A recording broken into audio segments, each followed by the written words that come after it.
That's neat across there. I didn't know it looked like that.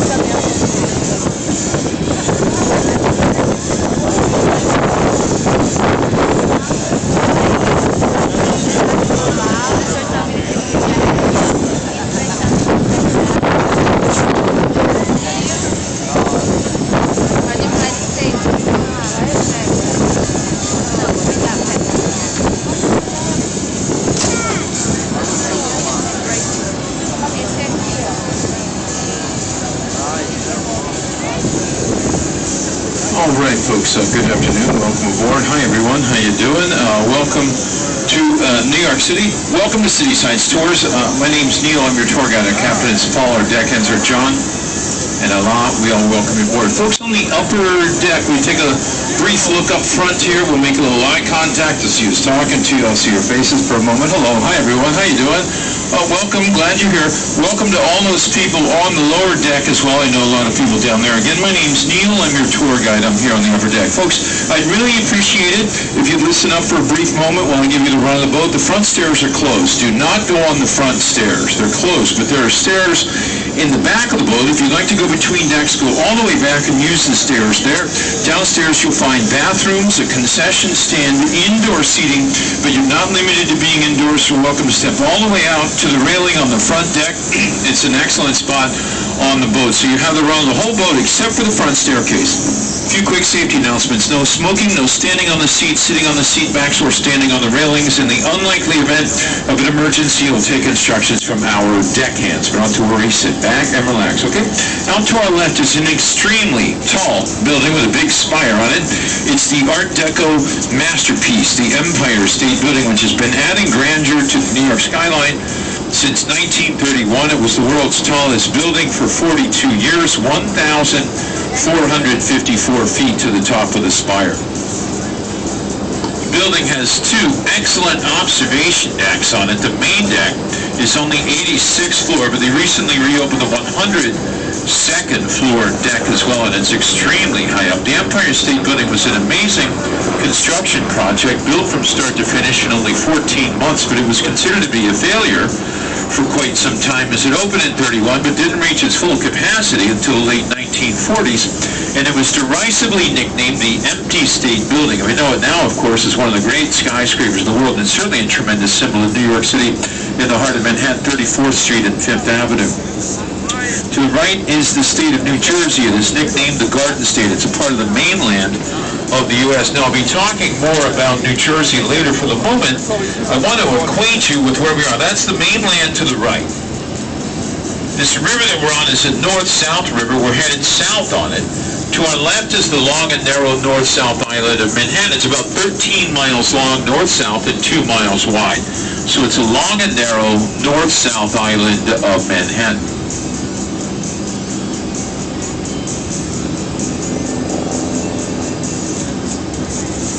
This is called Chelsea Piers over here. The Blue Piers was home to, well, during the decades that ocean liner travel was the most glamorous way of traveling in the world. This was a major hub, and many of the world's most storied ocean liners sailed in and out of here, but it was converted in the 1990s into a massive sports complex. You could go bowling over here, do gymnastics, climb a rock wall, rent a kayak, play in an ice hockey league. You could even work on your golf game. In the back of the netting over there are 4 levels where people stand and hit golf balls and work on their swing. Now, as we pass the middle pier, to our left are a couple of interesting buildings. Straight out to our left now is a building that looks something like an iceberg, and that was designed by the great Canadian-American architect Frank Gehry. It has his signature look. The undulating exterior common to many of his buildings. Next to it is the curved front tower with all the little panels on it, designed by the French architect Jean Nouvel. So two of the world's leading architects represented there, Nouvel and Gehry. Frank Gehry now has an important commission to make a building at the New World Trade Center, and I'll talk to you about that a little bit later on.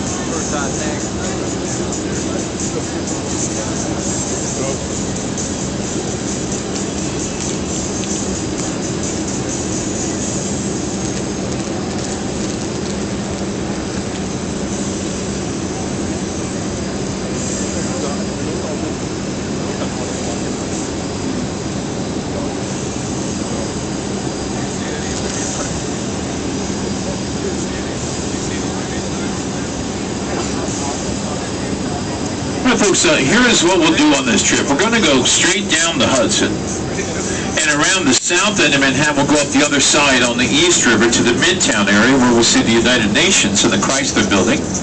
And then we'll turn around, we'll go back down, we'll go out across New York Harbor, we'll go sit right in front of the Statue of Liberty. We'll be very close to it. We'll stay there for a little while. And then we'll pass Ellis Island as we head back to the Hudson and back up to Piers 78. It's about a 90-minute cruise.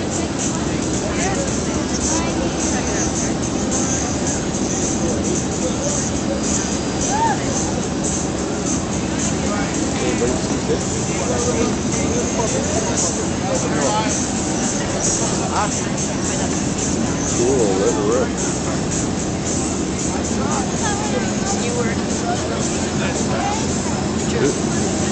This is a fantastic cruise.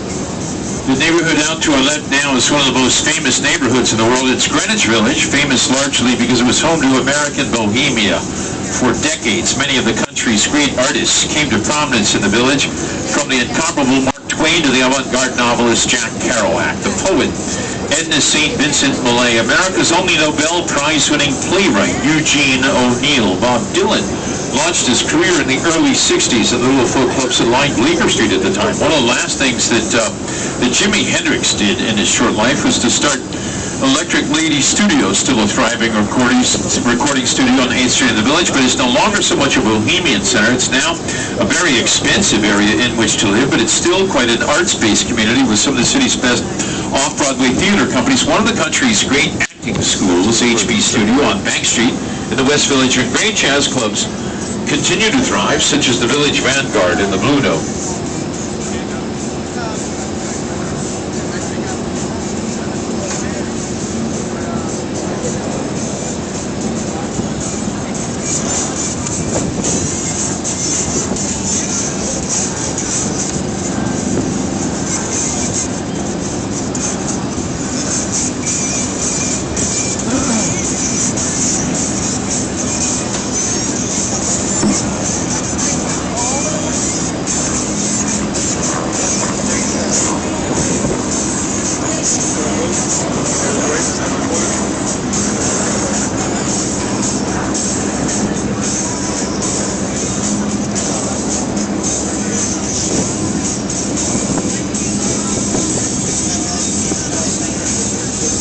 The neighborhood out to our left now is, it's called Soho, and it's an area I'm sure a lot of you might like to visit, but that was not always the case. If you'd come here in the 1960s or prior to that, you wouldn't have come down here. This was a warehouse district with nothing of any interest for a visitor. The area had, in fact, a very harsh nickname. It was known as Hell's 100 Acres because of all the fires in the area. Due to these many fires, a lot of warehouse companies abandoned Soho quite suddenly. They pulled out and left their warehouses sitting open, and what transpired is quite interesting. A lot of artists moved into the empty warehouses and they lived illegally as squatters.